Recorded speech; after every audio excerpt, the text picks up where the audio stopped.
నమస్తే అండి. ఇవాళ మనం వినబోయే కథ అమ్మ మనసు. రచించిన వారు అశోక్ పూనపరెడ్డి గారు.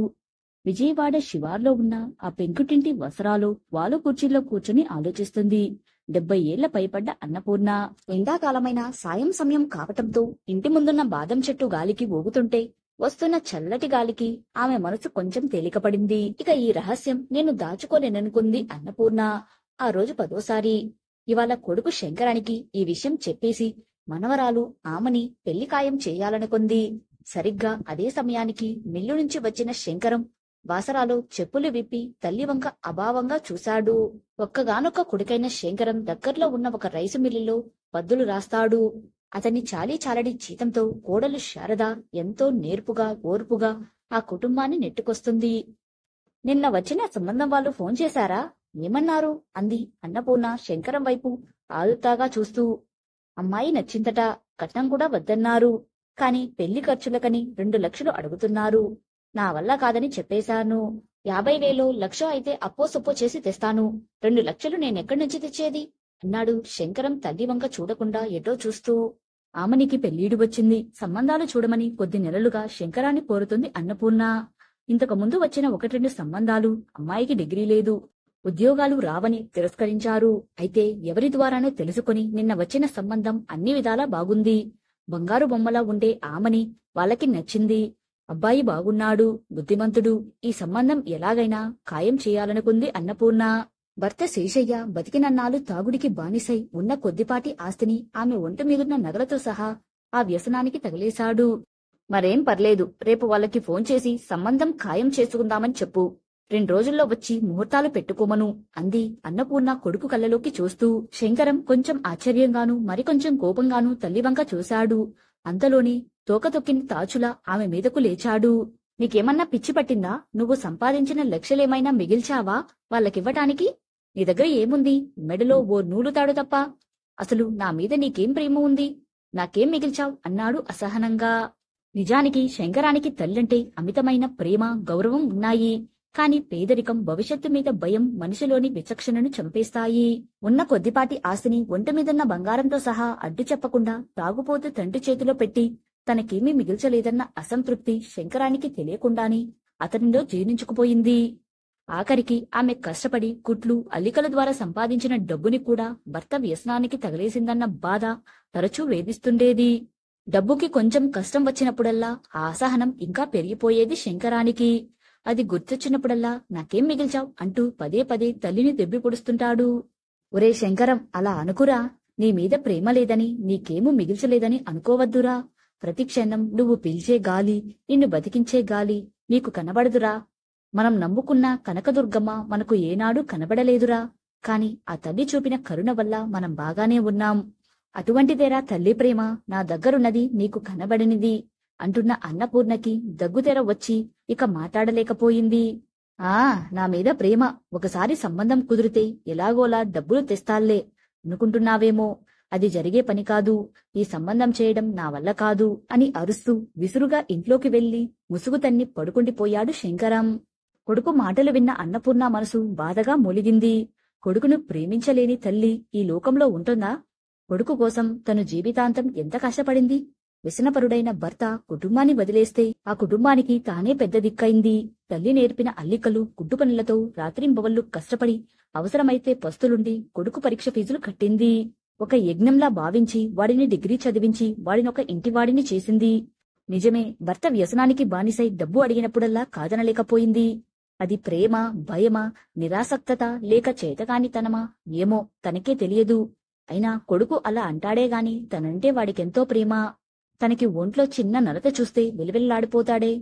తను తినకపోతే వాడు మెతుకు ముట్టడే అనుకున్న అన్నపూర్ణకి అప్రయత్నంగా కళ్ళలో నీళ్లు తిరిగాయి. ఆ కన్నీటి పొరల్లో పేదరికంలో కుంగిపోయిన కొడుకు కోడలు, నైరాస్యం నిండిన మనవరాలు లీలగా స్ఫురించి ఆమె గుండెలు ఎవరో పిండుతున్నట్లు అనిపించింది. తెల్లారి శంకరం మిల్లెక్కేటప్పుడు ఆ విషయం చెప్పేస్తాను అనుకుంది అన్నపూర్ణ. అసలు సంవత్సరం క్రితం భర్త శేషయ్య పోయినప్పటి నుంచి ఆ విషయం కొడుక్కి చెప్పి శంకరాన్ని కొంచెం సమాధానపరుద్దామని చూస్తూనే ఉంది. కాని ఆమని పెళ్లి సమయానికి చెబితే బాగుంటుందని అలా వదిలేసింది.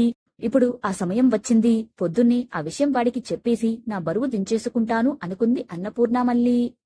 మర్నాడు పొద్దున శంకరం మిల్లికెళ్తూ వాసరాల్లో చెప్పులు తొడుక్కొని తల్లివైపు చూస్తూ వెళ్ళొస్తానమ్మా అన్నాడు ఎప్పటిలానే. వెళ్ళేటప్పుడు దుర్గమ్మకు నమస్కరించి వెళ్ళి బాబూ, నువ్వు అనుకున్నది జరుగుతుంది. అలాగే వాళ్ళకి ఫోన్ చేసి సంబంధం ఖాయం చేసుకుంటామని చెప్పు. ఇక కట్నం సంగతంటావా, ఆ విషయం నాకొదిలే అంటుండగానే దగ్గుతెర వచ్చి ఆమె మాటలు మింగేసింది. కొంచెం సర్దుకొని అన్నపూర్ణమ్మ మళ్ళీ ఏదో చెప్పబోయేంతలోనే శంకరం అందుకున్నాడు. పుట్టి బుద్ధెరిగిన దగ్గర్నుంచి ఆ తల్లికి దండం పెట్టుకుంటూనే ఉన్నాను. ఆ తల్లి మాత్రం నాకేమిచ్చింది? సరే అలాగే పెట్టుకుంటాలే, కాని ఆ సంబంధం మాత్రం ఖాయం చేయటం కుదరదు అంటూ చిరాకుగా మొహం పెట్టుకుని పెద్ద పెద్ద అంగలేసుకుంటూ వీధిలోకి వెళ్ళిపోయాడు. అది కాదురా శంకరం, ఇలారా, నీకో మాట చెప్పాలి అని నీరసంగా ఆయాసపడుతూ అంటున్న అన్నపూర్ణమ్మ మాటలు గాలిలో కలిసిపోయాయి. బతుకుబారంతో వంగిపోయిన చెట్టులా దూరంగా వెళ్తున్న శంకరాన్ని చూసి అన్నపూర్ణమ్మ గుండె తరుక్కుపోయింది. ఆమె కళ్ళలో నీళ్లు దారలు కట్టాయి. అంతలోనే సర్దుకొని, అయినా ఇంకెంతసేపు?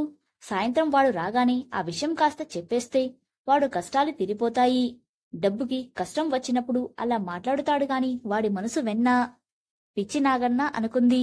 అంతలోనే గుండెల్లో కొంచెం మంటగా అనిపిస్తే గుండె మీద చేత్తో రాసుకుంటూ అలసిపోయిన శరీరానికి మనసుకి కొంచెం విశ్రాంతి కోసం వాలు కుర్చీలో బాగా వెనక్కి వాలి కళ్ళు మూసుకుంది అన్నపూర్ణ. సాయంకాలం మిల్లు నుంచి ఇంటికి వస్తూ దూరం నుంచి ఇంటి ముందు గుంపుగా ఉన్న జనాన్ని చూసిన శంకరం మనసు ఏదో కీడు చింకించింది. ఆతృతగా ఇంటి వాకిట్లోకి వచ్చాడు. వసరాలో వేసిన నులక మంచం మీద అన్నపూర్ణమ్మ నిర్జీవంగా పడి ఉంది. పక్కన కూర్చొని భార్య శారద, కూతురు ఆమని బోరుమని విలిపిస్తున్నారు. రోజూ తన కోసం గుమ్మంలో వాలు కుర్చీలో కూర్చుని ఎదురు చూస్తూ తను రాగానే ఆప్యాయంగా పలకరించే అమ్మ అలా నిర్జీవంగా ఉండటం చూసిన శంకరం గుండె ముక్కలైంది. నన్ను ఒంటరిని చేసి వెళ్ళిపోయావా అమ్మా? నీ మనవరాలి పెళ్లి గురించి అంత తాపత్రపడ్డావు, దాని పెళ్లి చూడకుండానే వెళ్ళిపోయావా అమ్మా అంటూ తల్లి శవం మీద పడి గుండెలు పగిలేలా ఎడవసాగాడు శంకరం. ఇంతలో అదే వీధిలో ఉండే శాస్త్రిగారు వచ్చి శంకర భుజం మీద చెయ్యి వేశారు.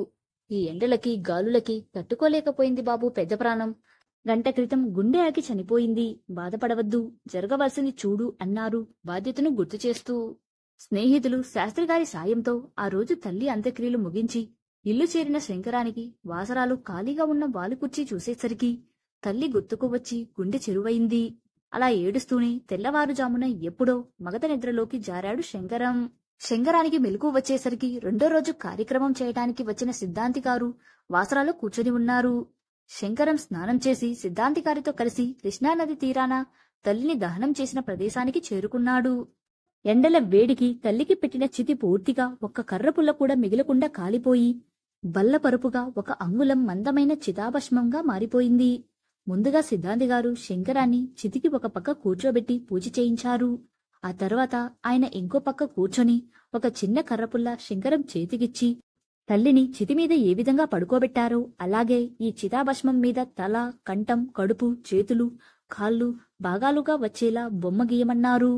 తనతో తెచ్చిన 5 మట్టి కుండల్ని శంకరానికిచ్చి ఆ బొమ్మలోని ఒక్కొక్క భాగం నుంచి అస్థికల్ని ఏరి కొంచెం కొంచెం ఒక్కో కుండలో వేయమన్నారు. శంకరం అలాగే చేస్తూ సరిగ్గా కంఠభాగంలో అస్థికలు ఏరుతుండగా తలతల్లాడుతూ లావుపాటి గొలుసొకటి బయటపడింది. సిద్ధాంతిగారు దాన్ని చూస్తూ, లక్షలు ఖరీదు చేసే బంగారు గొలుసు బాబు, నూలు అల్లిక తాడే కదా అని ఆమె నుంచి నిన్న దాన్ని వేరు చేయలేదు. ఆ గొలుసు ఎవ్వరికీ కనబడకుండా మరెవ్వరికీ దక్కకుండా నీకు మాత్రం అందేట్లు చేసినట్లుంది ఆ తల్లి. అమ్మ మనసు అంటే అదే బాబు, మంచులా తాను కరిగిపోతూ అన్నీ తానై పిల్లల అవసరాల్ని తీరుస్తుంది. అందుకే జన్మజన్మలకి ఆ రుణం తీర్చుకోలేనిది అంటున్నాడు వేదాంత ధోరణిలో. శంకరానికి సిద్ధాంతిగారి మాటలు లీలగా మాత్రమే వినిపిస్తున్నాయి. తల గిర్రున తిరుగుతోంది. సంవత్సరాల తరబడి కష్టపడి సంపాదించి తండ్రికి తెలియకుండా దాచిన డబ్బుతో చేయించిన గొలుసు అది. ఎప్పుడూ మత్తులో జోగుతుండే భర్త కంటపడకుండా ఆ బంగారు గొలుసుకి ఎంతో చాకచక్యంగా కవచంలా దారంతో అల్లిక చేసింది అన్నపూర్ణమ్మ. సంవత్సరాల తరబడి ఆ బంగారు గొలుసుని అల్లిక తాడులా ధరించి తండ్రి దగ్గర నుంచి దాన్ని కాపాడి తనకు అందించడానికి ఆ తల్లి పడ్డ తపన, ఆవేదన అర్థమైన శంకరానికి భూమి తలకిందులవుతున్నట్లు అనిపించింది. అటువంటి దేవతనా? నా మీద నీకేమీ ప్రేమ ఉందని ఈసడించాను. అటువంటి అమృతమూర్తినా నాకేం మిగిల్చావు అంటూ కర్కశంగా పదే పదే దెప్పి పొడిచాను. అంతటి ప్రేమని నీ గుండెల మీద గుమ్మనంగా దాచుకున్నందుకేనా అమ్మా ఆమని పెళ్లి ఖాయం చేయమని అంత ధైర్యంగా చెప్పావు అనుకుంటుంటే శంకరం కళ్ళలో నీళ్లు దారలు కట్టాయి. భూమి రెండుగా చీలి తను పాతాళ లోకానికి వెళ్లిపోతున్నట్టనిపించింది. చనిపోయి నీ మనవరాలి పెళ్లి జరిపిస్తున్నావు కదమ్మా, నీ రుణం ఎన్ని జన్మలెత్తినా తీర్చుకోలేనమ్మా. నేనోడిపోయానమ్మా. నిజానికి ప్రతి కొడుకు అమ్మ మనసు అర్థం చేసుకోలేక జీవితాంతం ఓడిపోతూనే ఉంటాడమ్మా అనుకుంటూ కుమిలి కుమిలి ఏడ్చాడు శంకరం. ఇంతలో సిద్ధాంతి గారి పిలుపు విని ఉలిక్కిపడి దారగా కారుతున్న కన్నీళ్లు తుడుచుకున్నాడు. రేపే వాళ్ళకి ఫోన్ చేసి ఆ సంబంధం ఖాయం చేస్తానమ్మా అనుకుంటూ తల్లికి మనసులోనే నమస్కరించుకుని ఆ మందపాటి బంగారు గొలుసుని చేతిలో గట్టిగా అదిమి పట్టుకుని తల్లి అస్థికలతో కృష్ణా ప్రవాహం వైపు నడవసాగాడు శంకరం. కథ సమాప్తం. ఈ కథపై మీ అభిప్రాయాన్ని కమెంట్ రూపంలో తెలియజేయండి. మరో మంచి కథతో మళ్ళీ కలుద్దాం. Thank you.